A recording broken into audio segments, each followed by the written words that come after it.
भी देखा था।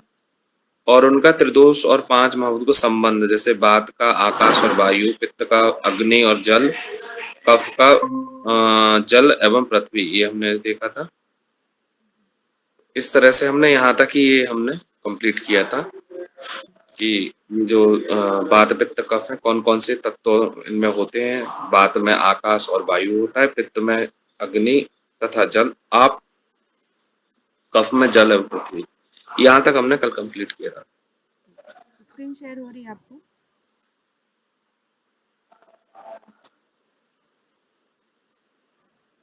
जी, स्क्रीन शेयर। चलो, तो आज हम देखने वाले हैं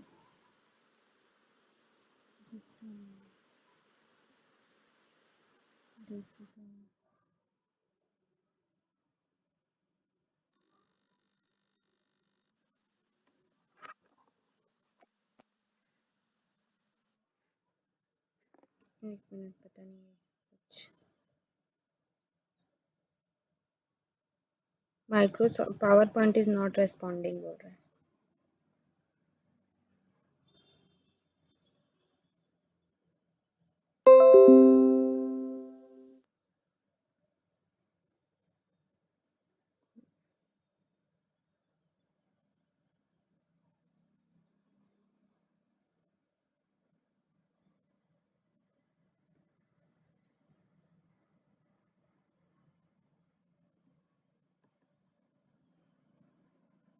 ठीक है, यहाँ तक हमने देख लिया था। ठीक है, कि त्रिदोष और पंच महाभूत में क्या संबंध है, ये संबंध आता है। ठीक है, तो इसको याद रखिएगा। कल मैंने जो सीक्वेंस से बताया था ना, वैसे ही कि आकाश लिखिए, फिर उसके बाद वायु, फिर अग्नि, फिर जल और पृथ्वी। तो पहला दो किसका होता है? वात का होता है। फिर उसके बाद अग्नि और जल जो है वो पित्त का होता है, और जल और पृथ्वी, ठीक है, जल जो है वो 2 बार आता है, बाकी के जो है वो एक एक बार आते हैं। ठीक है, तो ये किसका होता है? कफ का होता है। तो इस तरह से इसको भी सीक्वेंस में याद रखें, और इसको भी, और जल 2 बार आता है, बस इतना याद रखें। ठीक है, तो फिर आपका हो जाएगा, क्योंकि ये प्रश्न पूछा जाता है कि वात कौन कौन से महाभूत से बना होता है, पित्त कौन से महाभूत से बना होता है, और कफ कौन से महाभूत से बना होता है। नेक्स्ट, आयुर्वेद में कुछ और छोटी छोटी चीजें हैं, जैसे कि आयुर्वेद में निर्दिष्ट त्रिस्तंभ, 3 स्तंभ बताए गए हैं हमारे शरीर में, कि कौन कौन से स्तंभ होते हैं। जैसे कि ट्राईपॉड देखा है आपने? ट्राईपॉड क्या होता है कि 3 पहिए से खड़ा होता है ना। अगर उसमें से जी, एक पहिया भी खराब हो जाता है, तो उसके बाद क्या होता है कि हम उसको अच्छी तरह से नहीं वो कर सकते, है ना। स्तंभ मतलब, स्तंभ का मतलब क्या होता है? एक तरह से बिल्डिंग का कोर होता है, अगर वो नहीं रहेगा तो बिल्डिंग गिर जाएगा। तो उसी तरह से हमारे 3 उप स्तंभ होते हैं, जैसे कि आहार, निद्रा और ब्रह्मचर्य। ठीक है, हमारे जीवन में आहार का विशेष महत्व है। ठीक है, विभिन्न तरह के आहार होते हैं, जैसे कि ऋतु के अनुसार आहार करने को कहा जाता है, आपके दोष के अनुसार आहार करने को कहा जाता है, आपकी कैसी प्रकृति है उसके अनुसार आहार करने को कहा जाता है। ठीक है, आपका कैसा रोग है। तो आहार ही एक तरह से, हम नेचुरोपैथी में भी पढ़ते हैं कि आहार को क्या बोला गया है, एक तरह से अपना क्या कहना चाहिए कि मेडिसिन। मेडिसिन बोला गया। हाँ, सही। और उसी तरह से आयुर्वेद में भी आहार को मेडिसिन बोला गया है। ठीक है, आप किस तरह का आहार ले रहे हैं, और किस रोग में किस तरह का आहार लेना चाहिए। और आहार ही क्या करता है, हमें पूरी तरह से डिटॉक्स कर देता है, बॉडी बिल्डिंग करता है। ठीक है, तो आहार का आयुर्वेद में विशेष महत्व बताया गया है, कि हम दवाई खाते हैं, तो जैसे कि कुछ दवाई भी खा रहे हैं, तो उसको किस किस मतलब चीज़ के साथ, जैसे उसमें अनुपान बताया जाता है। अगर उसको दूध के साथ खाएंगे तो उसका अलग क्या बोलते हैं, लाभ होगा। अगर आप उसको मधु यानी कि शहद के साथ खाएंगे तो उसका अलग लाभ होगा। उसी तरह से हर चीज़ के बारे में वहाँ पे डिटेल में वर्णन किया गया है आयुर्वेद में आहार के लिए। और यहाँ पे आहार का एक और कॉन्सेप्ट आता है, हित भूख, ऋत भूख और मित भूख। ठीक है, हित भूख यानी कि जो आपके लिए हितकारी है, जैसे कि आप कौन सी युवा अवस्था में है, बाल्यावस्था में है, या वृद्धावस्था में है। ठीक है, हित भूख में बहुत सारी चीजें आती है, कि आप कौन सी अवस्था में हैं, कौन से ऋतु में कैसा आहार करना चाहिए, ठीक है, कौन से प्रकृति वाले को कैसा आहार करना चाहिए, इसमें डिटेल में बहुत सारी चीजें आती है कि आपके लिए क्या हितकारी है। अगर आप कोई रोगी हैं तो आपके लिए कौन सा आहार हितकारी होगा, ठीक है। तो जो आपके लिए, जिस अवस्था में आप हैं उस अवस्था में जो आपके लिए हितकारी भोजन है, उस भोजन को करने में क्या होता है, हित भूख कहा जाता है, ठीक है। ऋत भूख यानी कि ऋतु के अनुसार, कि ऋतुचर्या भी आगे हम थोड़ा सा देखेंगे कि ऋतु के अनुसार हमें कैसा भोजन करना चाहिए, कि कौन से ऋतु में है। जैसे कि कहा जाता है कि जिस जिस ऋतु में जैसा जैसा फल वगैरह मिलता है, हमें उसका सेवन ज़्यादा करना चाहिए, ये ज़्यादा फायदेमंद होता है, ठीक है। तो हर ऋतु में अपने अपने आहार का, कैसे रस का आहार हमें करना चाहिए वो भी है। और साथ ही साथ मित भूख यानी कि मिताहार, यानी कि अब हित भूख कर रहे हैं, ऋत भूख कर रहे हैं, इसका मतलब ये नहीं है कि भरपेट खा लेंगे या 3 से 4 बार खाएंगे, है ना। तो मिताहार का भी पालन हमें करना होता है। मिताहार जो हमने बाकी के टेक्स्ट में देखा है कि हमें 1/4 भाग खाली होना चाहिए, 1/4 भाग जल के लिए होना चाहिए, 2 भाग हमारा किसके लिए होना चाहिए, भोजन से, आधा पेट हमारा भोजन से भरा होना चाहिए। तो आहार यहाँ पे मतलब ये 3 चीज देखा जाता है, हित भूख, ऋत भूख और मित भूख, ठीक है। फिर निद्रा, निद्रा भी हमारे लिए बहुत इंपॉर्टेंट है, मतलब कि रिलैक्सेशन। अब यहाँ पे निद्रा के भी बताए गए हैं कि किस किस समय हमें निद्रा करनी चाहिए, मतलब सोना चाहिए, किस समय हमें नहीं सोना चाहिए, कितना सोना चाहिए, कौन सी अवस्था में, ठीक है। इसका भी डिटेल में वर्णन आपको आयुर्वेद के अंतर्गत देखने को मिलेगा। और साथ ही साथ होता है लास्ट में ब्रह्मचर्य, ठीक है। ब्रह्मचर्य का मतलब कि जीवन पर्यंत ब्रह्मचर्य का पालन करना, ब्रह्मचर्य में अत्यधिक मैथुन ना करना, और मतलब कि अन्य स्त्री या पुरुष के साथ ना करना, ये सारी चीज़ें मतलब वहाँ पे डिटेल में बताया गया है कि ब्रह्मचर्य का पालन हमें कैसे करना है। जैसे कि ब्रह्मचर्य अवस्था में अगर हम शिक्षा ग्रहण कर रहे हैं तो उस समय भी ब्रह्मचर्य ना करना, सॉरी, मतलब कि ब्रह्मचर्य का पालन करना, ठीक है। और ब्रह्मचर्य का एक दूसरा मतलब भी होता है ब्रह्म में रमण करना, ठीक है, ब्रह्म में रमण करना, यानी कि ब्रह्म में लीन रहना, ठीक है। और एक मतलब होता है कि जो काम वासना होती है उसको हमें कंट्रोल में रखना, है ना। गृहस्थ में भी ब्रह्मचर्य का पालन किया जाता है, ऋतु काल में ही संभोग करना और अपनी स्वपत्नी के साथ करना, ऐसा उसमें बहुत सारी चीजें बताई गई ब्रह्मचर्य के विषय में, ठीक है। तो ये हमारे 3 उप स्तंभ होते हैं हमारे, मतलब कि जो वात पित्त कफ है ये हमारा मेन स्तंभ होता है, ठीक है। पूरा मतलब कि शरीर का मेन स्तंभ या मुख्य स्तंभ क्या होता है, वात पित्त कफ होता है। और इसी से हमारा क्या होता है, ये शरीर जो है वो बना होता है, शरीर रूपी भवन जो है वो बना होता है। और इसके साथ साथ हमारे शरीर में 3 और उप स्तंभ होते हैं, ठीक है। ये तो हमारा मेन स्तंभ है, मुख्य स्तंभ जिसको हम कहेंगे। और उसके साथ साथ हमारा एक और 3 उप स्तंभ होता है। इस वात पित्त कफ या इस शरीर को बनाए रखने के लिए हमारे लिए 3 और स्तंभ जो है, आहार, निद्रा और ब्रह्मचर्य। अगर हम आहार नहीं करेंगे तो भी हमारा ये स्तंभ जो है, मतलब कि हमारा शरीर जो है पंच महाभूतों से बना हुआ शरीर नहीं रह पाएगा, ठीक है। निद्रा नहीं करेंगे, आराम नहीं करेंगे तो भी हमारा शरीर में बहुत सारी बीमारियां आएंगी। और ब्रह्मचर्य का पालन नहीं करेंगे तो भी हमारे शरीर में क्या होगा, मेंटल डिसऑर्डर या फिजिकल डिसऑर्डर, या फिर आप देखते हैं जो ब्रह्मचर्य का पालन नहीं करते उनके चेहरे में चमक नहीं होती, उनका जीवन काल कम होता है, ठीक है। तो ये सारी चीजें हमारा क्या है कि ये पंच महाभूत से बना हुआ शरीर, जो वात पित्त कफ से बना हुआ शरीर है, उसको नियंत्रित रखने के लिए ये तीनों चीज भी इम्पोर्टेंट है, ठीक है। पूछा जाता है कभी कभी कि आयुर्वेद में 3 उप स्तंभ कौन कौन से हैं, तो आहार, निद्रा और ब्रह्मचर्य, ठीक है। फिर हमने सप्त धातु देखा था, शरीर में जो वात पित्त कफ है उसके साथ साथ सप्त धातु भी हमारे शरीर को क्या करते हैं, बनाते हैं, धारण करते हैं, ठीक है। और शरीर की मूलभूत रचना में ये भी सहायक होते हैं, मतलब कि शरीर की जो संरचना है, शरीर जैसा हमारा स्ट्रक्चर बना हुआ है, उस स्ट्रक्चर में हमारा ये जो क्या कहते हैं, सप्त धातु जो है, ठीक है, वो भी क्या होता है, वात पित्त कफ के साथ सहायक होता है। अगर वात पित्त कफ आपका सही है, लेकिन अगर आपके धातु सही नहीं है तो भी शरीर क्या होगा, सही रूप में नहीं रह पाएगा, ठीक है। तो इसमें सप्त धातु, इसको आपको सीक्वेंस में याद करना है।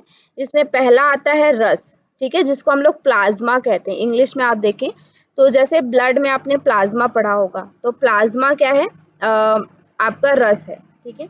दूसरा आपका आता है रक्त, रक्त मतलब कि ब्लड, ठीक है।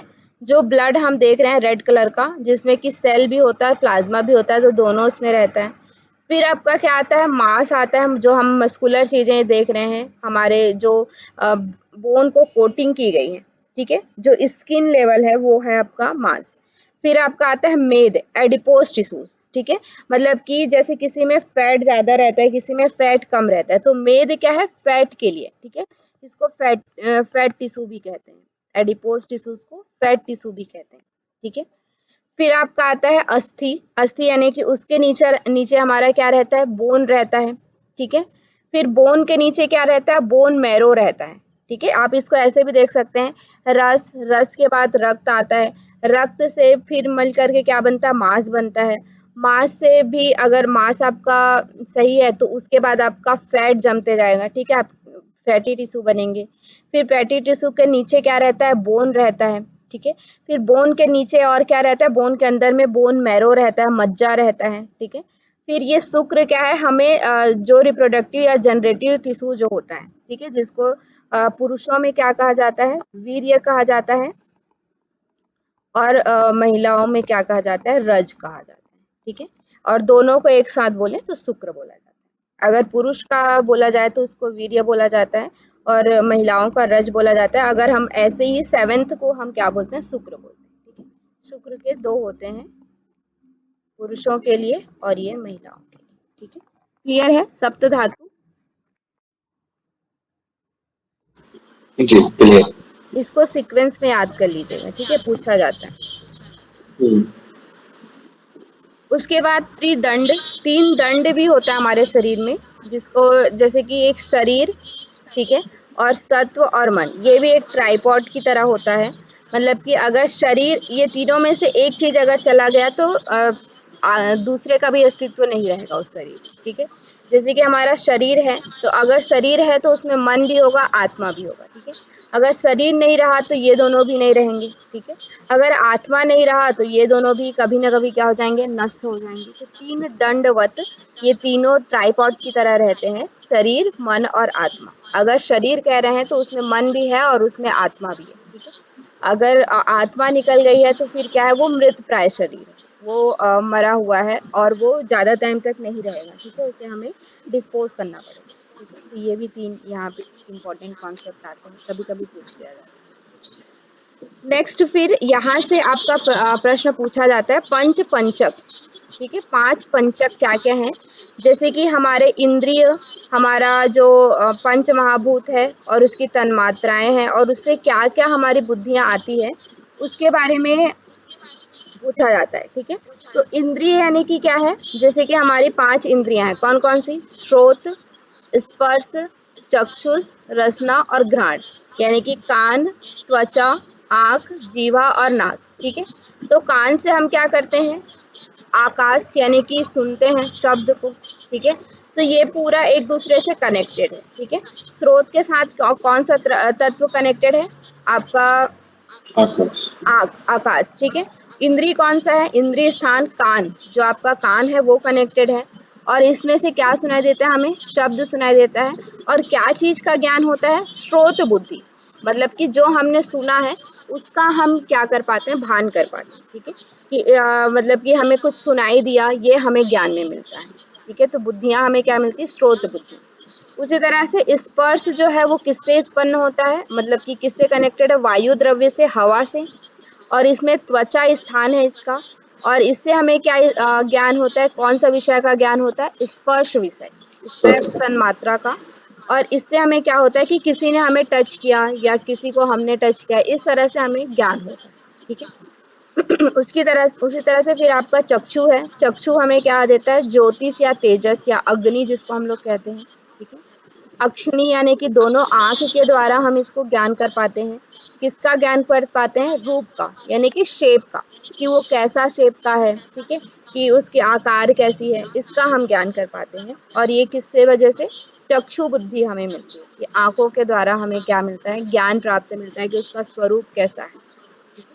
फिर उसी तरह से रसना जो है वो जल से है, और ये जीवा से कनेक्टेड है, और इससे हमें रस का ज्ञान होता है, रसना बुद्धि मिलती है कि ये मधुर है या फिर ये क्या बोलते हैं हम, तीखा है, मीठा है, नमकीन है, ठीक है, कौन से रस का है, ये हमें ज्ञान प्राप्त होता है।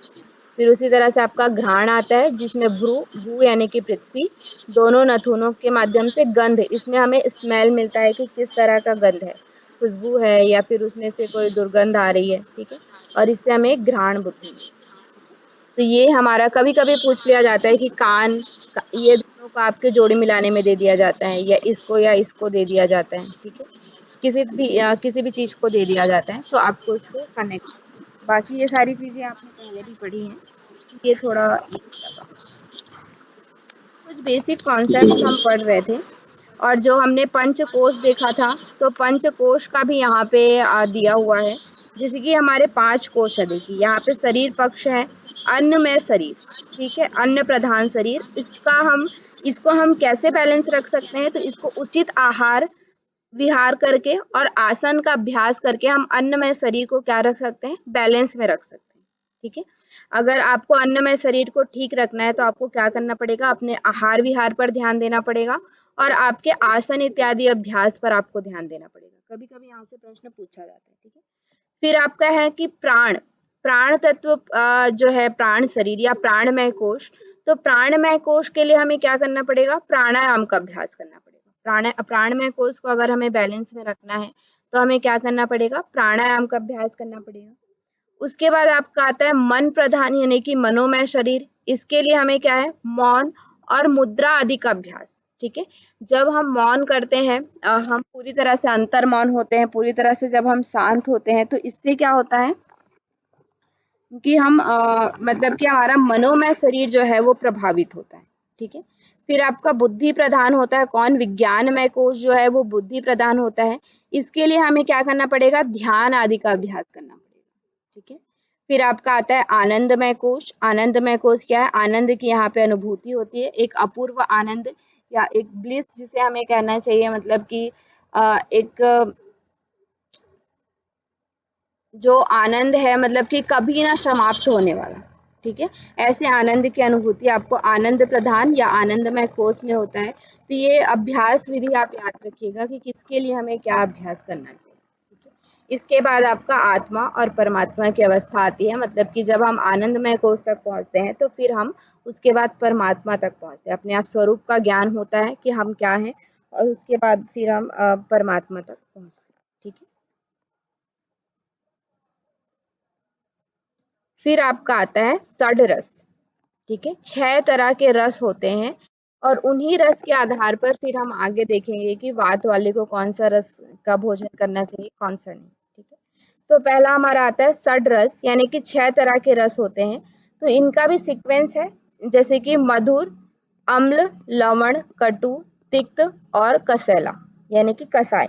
तो जो मधुर है वो सबसे ज्यादा बल देने वाला है और जो कसाय है वो सबसे कम बल देने वाला है, ठीक है। इसका सीक्वेंस क्या होता है, इस तरह से नीचे नीचे की तरफ चलता है, यहाँ पे लिखा भी हुआ है। इनमें से मधुर सबसे अधिक बल प्रदान करने वाला है, और उसके नीचे अम्ल है, उसके नीचे लवण है, उसके नीचे कटु है, उसके नीचे क्या है, तिक्त है, और उसके नीचे क्या है, कसाय है। सबसे कम बल देने वाला क्या है, कसाय रस, ठीक है। और सबसे अधिक बल देने वाला कौन सा है, मधुर रस है, ठीक है।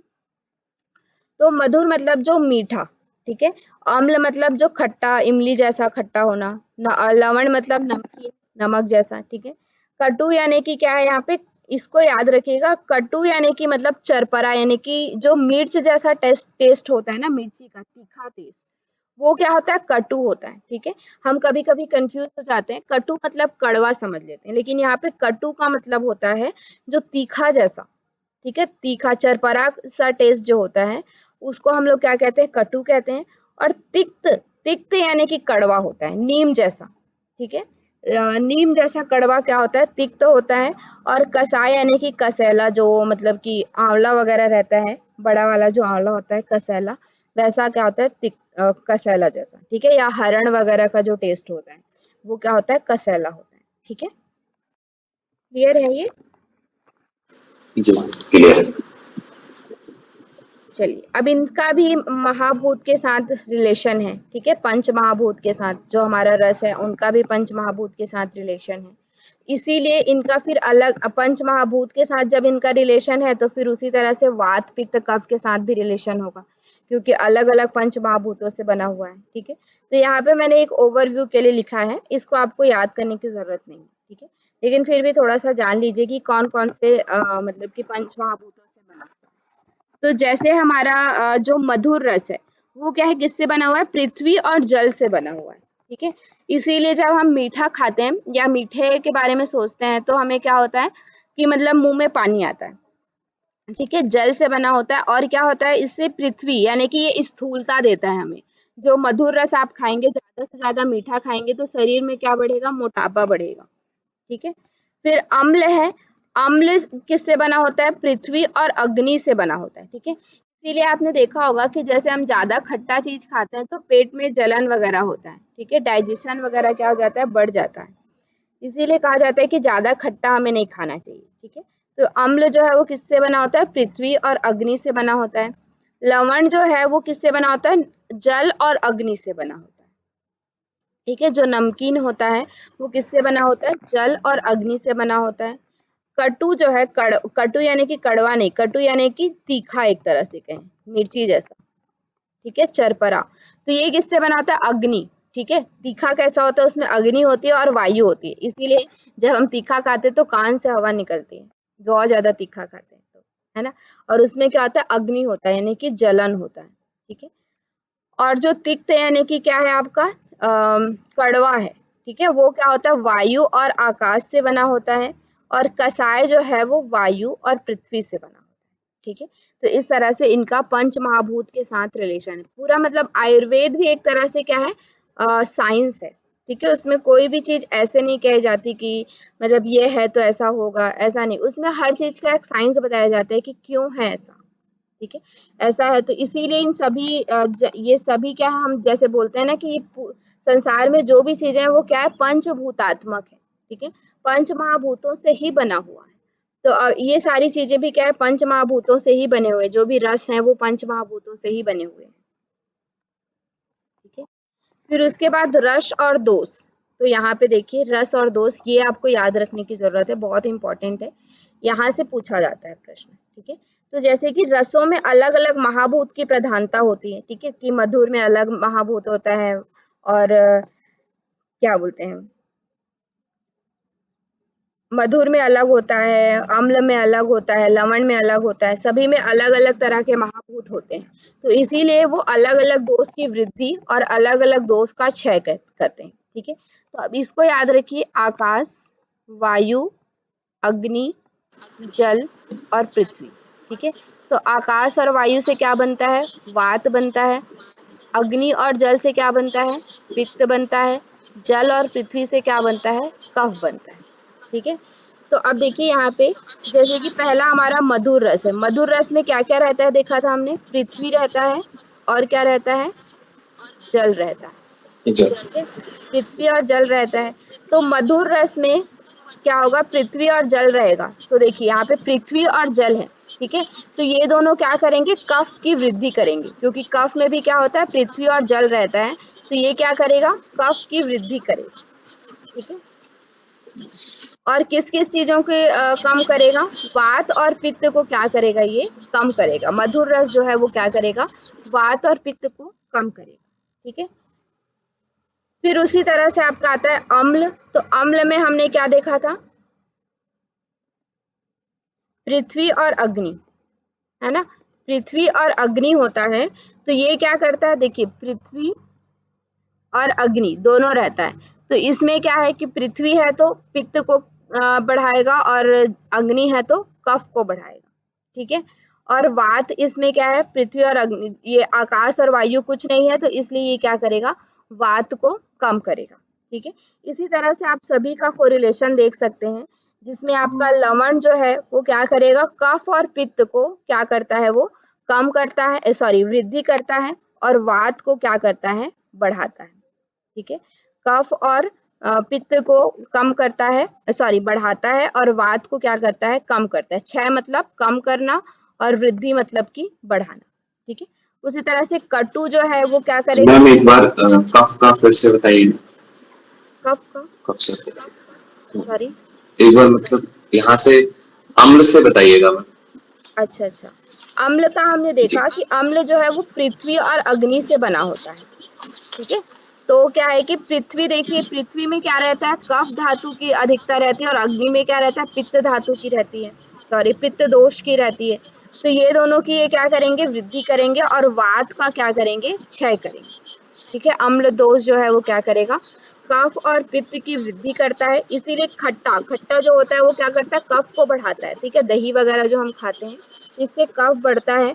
और जैसे खट्टा, जैसे उसमें आपका इमली वगैरह हो गया या फिर ये सारी चीजें हैं, तो वो पित्त को भी बढ़ाता है। ठीक है, ठंडी दही वगैरह रहती है वो तो पित्त को कम करती है, लेकिन जैसे आप इमली खाएंगे या फिर जो आम वगैरह रहता है, खट्टा आम, वो सब क्या करता है, पित्त को बढ़ाता है। ठीक है, और क्या करता है, ये वात को कम करता है। ठीक है, अम्ल जो दोष है वो क्या करता है, वात को कम करता है। ठीक है, इसी तरह से आप प्रीवियस को रिलेशन कर करके देख सकते हैं। तो इसमें क्या है, कफ और पित्त को ये क्या करता है, लवण जो है वो बढ़ाता है और वात को क्या करता है, कम करता है।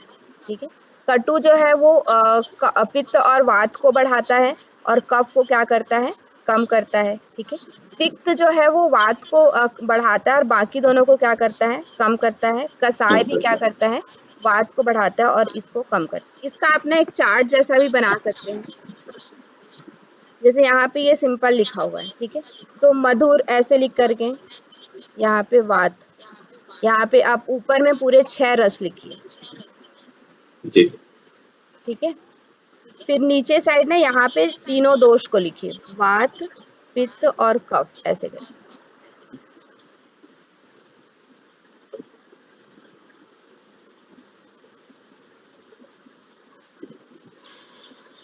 फिर उसके बाद मधुर को लिखिए,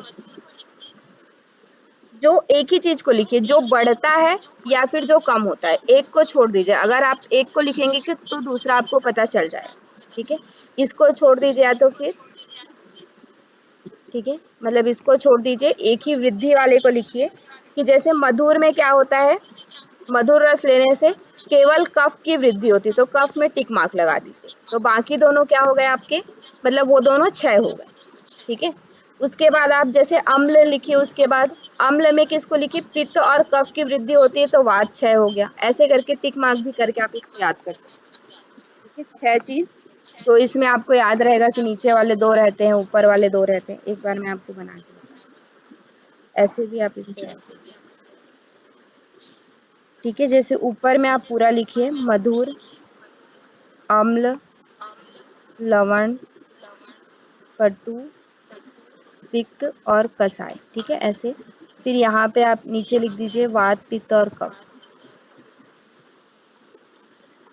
ठीक है, वात, पित्त और कफ। तो हमने क्या देखा, मधुर में केवल कफ का क्या होता है, वृद्धि होता है। ठीक है, ये वृद्धि वाला चार्ट है। फिर उसके बाद अम्ल में क्या होता है, पित्त और कफ दोनों का होता है।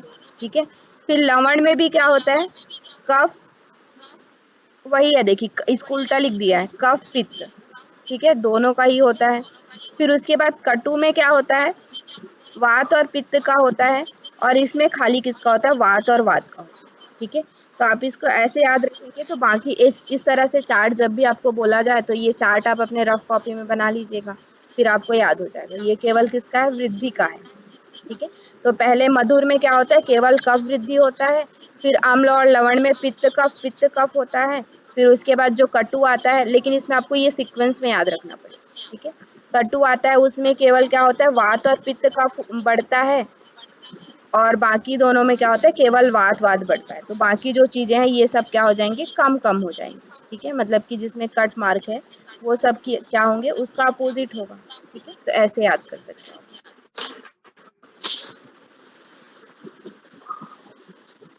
याद हो जाएगा ना। जी, मैं एक बार उनको लिख लूँगा अच्छे से। बाकी फिर यहाँ पे गुण के बारे में बताया गया है। ठीक है, तो गुण जो है उनके थोड़ा, मतलब जैसे 20 गुण हमारे पास होते हैं और ये 10 के जोड़े में, जैसे गुरु और लघु एक जोड़ा होता है। ठीक है, मंद और तीक्ष्ण एक जोड़ा होता है, स्निग्ध और रुक्ष एक पेयर होता है। उसी तरह से जो शीत और उष्ण है एक पेयर होता है। तो इनका अपोजिट अपोजिट है। देखिए यहाँ पे क्या है, गुरु जो है वो कफ को बढ़ाता है, वात पित्त को सम करता है, ठीक है। तो लघु क्या करेगा, उसका उल्टा करेगा, वात पित्त को, अग्नि को कम करेगा, और कफ को क्या करेगा, सामक है, सॉरी, अग्नि को बढ़ाएगा और कफ पित्त का सामक, शामक कहने का क्या मतलब है, कम करना, ठीक है। शामक यानी कि कम करना, और वर्धक यानी कि बढ़ाना, ठीक है। तो गुरु और लघु में क्या होता है, गुरु कफ को बढ़ाता है, बाकी दोनों चीजों को क्या करता है, कम करता है। तो और लघु क्या करता है, उन दोनों चीजों को बढ़ाता है और कफ को क्या करता है, कम करता है, ठीक है। जैसे कि लघु आहार जो होता है, हल्का भोजन करना, ठीक है। तो कफ के लिए क्या कहते हैं, जो उड़द दाल होता है, ठीक है, उड़द दाल क्या करता है, कफ को बढ़ाता है। तो जो लोग कफ प्रवृत्ति के लोग हैं, उनको उड़द दाल क्या होता है, मना किया जाता है, ठीक है। उनको मूंग वगैरह दाल, मूंग दाल क्या होता है, लघु होता है, ठीक है। तो उनको ये चीज खाने खाने को कहा जाता है, ठीक है। फिर उसके बाद जैसे आपका मंद है, तो मंद और तीक्ष्ण, तो मंद मतलब क्या है कि मंद भी क्या करेगा, कफ को बढ़ाएगा, वात पित्त को क्या करेगा, कम करेगा, ठीक है। मंद लगभग लघु के समान है। तो तीक्ष्ण क्या है, उसका अपोजिट है, ठीक है। वात पित्त को बढ़ाएगा, कफ को क्या करेगा, कम करेगा, है ना। ऐसे यहाँ पे सभी का मतलब दिया हुआ है। इसको आप एक बार ओवरव्यू करके रखिए, इसको इतना याद करने की तो वैसे जरूरत नहीं है कि सारी चीजें हम याद करें। बट यहाँ पे मतलब थोड़ा सा, जैसे मंद गुरु है, तो गुरु का मतलब भारी होता है, तो भारी में क्या होता है, थोड़ा सा मतलब कि माइंड में एक मैप बना के रखें, क्या मतलब पूरा याद करना है वो मैं नहीं कहूंगी कि याद करना है, बाकी आपको समझ में आना चाहिए। स्निग्ध यानी कि चिकना होता है, ठीक है। तो चिकना है तो वो क्या करेगा, पित्त और कफ को क्या करेगा, बढ़ाएगा, और वात को क्या करेगा, कम करेगा, ठीक है। सामक होता है, मतलब सामक कम मतलब कहने का, उसको बैलेंस में करता है, ठीक है। रुक्ष जो जी। है वो क्या करता है, रुक्ष वात और अग्नि को बढ़ाता है, कफ और पित्त का क्या करता है, शामक होता है, ठीक है। उसी तरह से उष्ण यानी कि जो आपका, उष्ण यानी कि क्या होता है, जो आपका वो भोजन है, मतलब कि गरम भोजन है। तो गरम क्या करता है, पित्त और अग्नि को बढ़ाता है, गरम वाला भोजन जो होता है, और कफ को कम करता है, वात को कम करता है, ठीक है। जो गरम भोजन करते हैं, इसीलिए जो वात प्रवृत्ति के लोग होते हैं, जिनके जोड़ों वगैरह में जकड़न रहती है, उनको गरम चीज खाने के लिए कहा जाता है, ठंडा चीज उनको मना किया जाता है। और जो लोग कफ प्रवृत्ति के लोग रहते हैं, उनको भी गरम चीज खाने के लिए कहा जाता है, ठंडा चीज उनको मना किया जाता है, ठीक है। संलक्ष्ण यानी कि क्या होता है, स्मूथ, ठीक है, स्मूथ जो चिकना रहता है ना, उसको कहते हैं। तो यहाँ पे पित्त और कफ को ये भी बढ़ाता है, और ये क्या करता है, वात और अग्नि का शामक होता है, ठीक है। फिर उसका जो होता है खर यानी कि खुरदुरा, उसको क्या बोलेंगे, अनस्मूथ यानी कि जो स्मूथ नहीं रहता है, ठीक है। तो ये क्या करता है, वात और अग्नि को बढ़ाता है, पित्त और कफ का सामक होता है, ठीक है। फिर सांद्र यानी कि गाढ़ा, गाढ़ा वाला जो द्रव होता है, वो कफ को बढ़ाता है, वात पित्त अग्नि को क्या करता है, शम करता है। द्रव जो होता है वो उसका अपोजिट होगा, ठीक है। मृदु यानी कि, मृदु यानी कि क्या कहना चाहिए, जो कोमल है, ठीक है। वो क्या करता है, पित्त और कफ को बढ़ाता है, वात और अग्नि को कम करता है, ठीक है। काठिन यानी कि जो हार्ड है, मृदु यानी कि कोमल, कठिन यानी कि हार्ड, ठीक है। तो हार्ड जो है वो क्या करेगा, वात कफ का वर्धक है, और पित्त और अग्नि का सामक है, ठीक है। वैसे यहाँ पे सारी चीजों का दिया गया है, स्थूल और सूक्ष्म का, स्थिर और चर का, विशद और पिक्सल का, ठीक है। मतलब कि टोटल यहाँ पे 20 आपके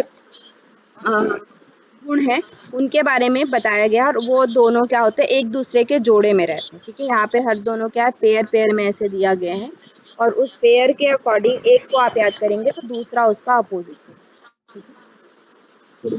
तो जी। थोड़ा सा इसको आप माइंड में बस रखिएगा, याद तो ऐसे नहीं करना है, यहाँ से ऐसे प्रश्न नहीं पूछा जाता है कि सूक्ष्म में क्या वृद्धि करता है, ऐसा तो अभी तक नहीं पूछा है, ठीक है। फिर जैसे कि ऋतुचर्या के विषय में होता है इसमें, कि कौन से ऋतु में कौन कौन सी चीजें हमें ग्रहण करनी चाहिए, किस किस तरह का रस हमें लेना चाहिए, ठीक है। तो जैसे वसंत ऋतु जो होता है, षड ऋतु होता है हमारा, हमने और भी पढ़ा है कि 6 ऋतु होते हैं। तो 6 ऋतु में पहला हमारा जो वसंत ऋतु है, उसमें क्या है, तिक्त, कटु और कसाय रस लेना चाहिए, और गुण कौन कौन से लेना चाहिए, रुक्ष और उष्ण गुण वाले लेना चाहिए, ठीक है, खाद्य व पेय पदार्थ। जो वसंत ऋतु होता है उसमें तिक्त, नीचे वाले जो 3 है ना, उन रसों को लेना चाहिए, जी। और रुक्ष और उष्ण गुण वाले पदार्थों को लेना चाहिए, ठीक है। ग्रीष्म में हमें क्या लेना चाहिए? मधुर रस लेना चाहिए, स्निग्ध और शीतल पान करना चाहिए। शीत रस और स्निग्ध और रस आपको कौन सा लेना है? मधुर रस का सेवन करना चाहिए। फिर आपका वर्षा ऋतु है, तो वर्षा ऋतु में आप हमें क्या है कि मधुर, अम्ल और लवण, जो ऊपर वाले तीन है, ठीक है, ऊपर वाले जो तीन है उनको लेना है। और स्निग्ध और उष्ण भोजन हमें करना चाहिए। वर्षा ऋतु में भी चिकना भोजन करना चाहिए, चिकने पदार्थ युक्त, और गर्म भोजन, ठीक है, ठंडा इत्यादि हमें नहीं लेना चाहिए। तो शरद में हमें क्या है कि मधुर, तिक्त और कसाय रस लेना चाहिए। रुक्ष और शीतल का पान करना चाहिए, खान लेना चाहिए, ठीक है। हेमंत जो है वहां पे मधुर, अम्ल और लवण वाले जो है उनको लेना चाहिए। यहाँ पे स्निग्ध और उष्ण रस लेना चाहिए, ठीक है। फिर शिशिर जो है, यानी कि शिशिर ऋतु जो है, ठंडी ठंडी का जो, ठंडे मौसम का एक तरह से एंडिंग वाला जो होता है, ठीक है। तो उसमें क्या है कि आपका मधुर, अम्ल और लवण लेना चाहिए और स्निग्ध और उष्ण खाद्य पदार्थ का सेवन करना चाहिए इसमें, ठीक है। ऋतुचर्या के विषय में इस तरह से यहाँ पे बताया। फिर आपका ये है इम्पोर्टेंट, यहाँ से आपका प्रश्न पूछा जाता है बहुत बार, ठीक है, कि प्रकृति के आधार पर हमारा पथ्य या अपथ्य आहार क्या होता है, कि हमारी कैसी प्रकृति है उस आधार पर हमारा कैसा आहार होना चाहिए, ठीक है। यहाँ पे हमारी 3 तरह की प्रकृति जो है, वात, पित्त और कफ, ठीक है। तो इसका जी। मैंने जो दूसरा चार्ट बनाया है इसको हम लोग, ठीक है, सेम है वही है। तो हमारा 3 दोष है, वात, पित्त और कफ, ठीक है। तो वात दोष वालों को कौन कौन सा, किस तरह का रस लेना चाहिए? तो कौन कौन सा रस लेना चाहिए? मधुर, अम्ल, लवण, पहले जो तीन षड रस को आप याद रखिए सीक्वेंस में, मधुर, अम्ल, लवण, कटु, तिक्त, कषाय, ठीक है। तो पहले वात वालों को क्या है, पहले तीन मधुर, अम्ल, लवण, ठीक है, मधुर, अम्ल, लवण लेना चाहिए। और आहार कैसा लेना चाहिए उनको? गुरु, ठीक है, स्निग्ध और उष्ण, भारी भोजन, ठीक है, क्योंकि वात क्या होता है, हल्का होता है ना। वात का हमने पढ़ा था कि वात क्या होता है, हल्का होता है, तो इसलिए हमें क्या है, भारी भोजन लेना चाहिए। और स्निग्ध यानी कि मतलब क्या कहें, चिकना भोजन। और उष्ण यानी कि गर्म, ठंडा चीज उनको नहीं लेना है, ठीक है। फिर आपका पित्त आता है, पित्त जो है उनको क्या लेना चाहिए? मधुर और नीचे के दो, तिक्त और कसाय, ठीक है, मधुर, तिक्त और कसाय, ठीक है। और इनके लिए कैसा होना चाहिए? शीत भोजन। पित्त क्या होता है, गर्म होता है, इसलिए हमें उनको क्या देना है? शीत, ठंडा भोजन देना है।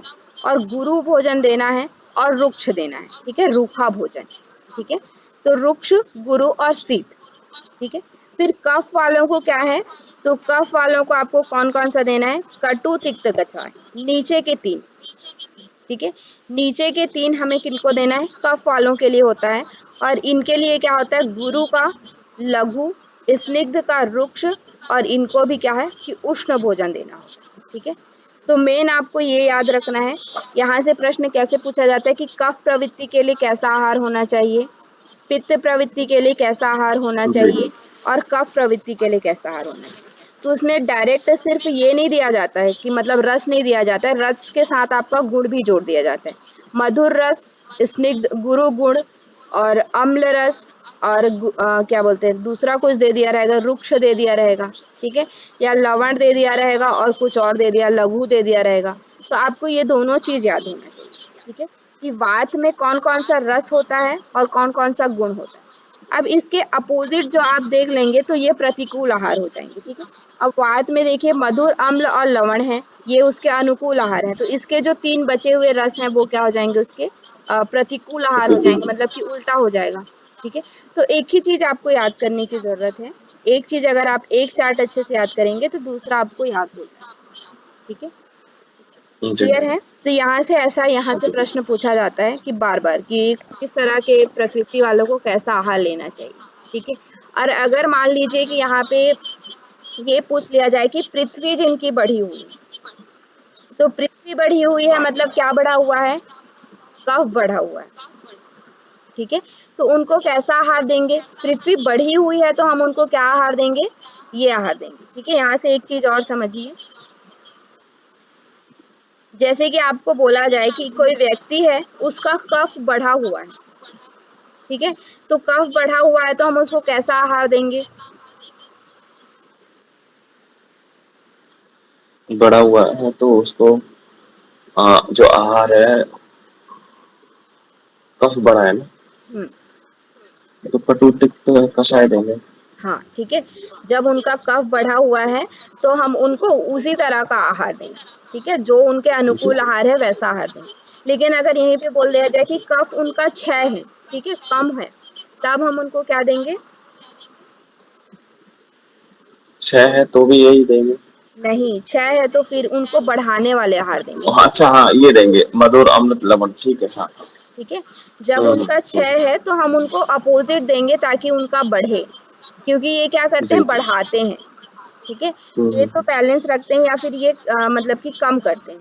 लेकिन ये आहार क्या करते हैं? बढ़ाते हैं। तो आपका कफ अगर 6 है तो हम उनको उनके प्रतिकूल आहार देंगे, उनका उल्टा आहार देंगे, ठीक है। जैसे कि पित्त भी है, पित्त बढ़ा हुआ है तो हम उनको ये आहार देंगे, लेकिन पित्त अगर कम है तो हम उनको ये वाले आहार देंगे, ठीक है। वैसे ही वात का है, वात अगर बढ़ा हुआ है तो हम उनको अनुकूल आहार देंगे, वात अगर घटा हुआ है तो उनको प्रतिकूल आहार देंगे ताकि वो बढ़े, ठीक है। तो यहाँ से इस तरह से भी प्रश्न पूछा जाता है कि किसी व्यक्ति का हम्म। कफ कम है तो हम उनको कैसा आहार देंगे, बढ़ा हुआ है तो कैसा आहार देंगे, ठीक है। वैसा भी पूछा जाता है। और हाँ, मैं पृथ्वी वाला बता रही थी। तो पृथ्वी जिनका बढ़ा हुआ है, ठीक है, तो पृथ्वी बढ़ा हुआ है तो पृथ्वी तत्व की प्रधानता कौन से में रहती है? कफ दोष में रहती है, कफ में। ठीक है। तो पृथ्वी बढ़ा हुआ है तो हम उनको क्या देंगे? कफ दोष जिससे कम होता है। तो कफ दोष किससे कम होता है? इन सब आहार से कम होता है, ठीक है। तो ये वाले आहार हम देंगे, मतलब कि कफ वाले अनुकूल आहार देंगे। पृथ्वी घटा हुआ है तो हम उनको क्या देंगे? ये वाले आहार देंगे, ठीक है। और अगर बोला जाए कि आकाश और वायु तत्व कम है तो हम उनको कौन सा आहार देंगे? कटु तिक्त कषाय। हाँ, ठीक है। आकाश और वायु तत्व किससे संबंधित है? हमारे वात से संबंधित है। भाप से। तो उसलिए हम लोग क्या देंगे उनको? कटु तिक्त और कसाय, ठीक है। तो ऐसा भी कोरिलेशन करके आप उसको याद करिए, ठीक है। जी। चलिए, तो यहाँ पे आपका ये कंप्लीट होता है मेन आपका ये वाला जो चार्ट। हम्म।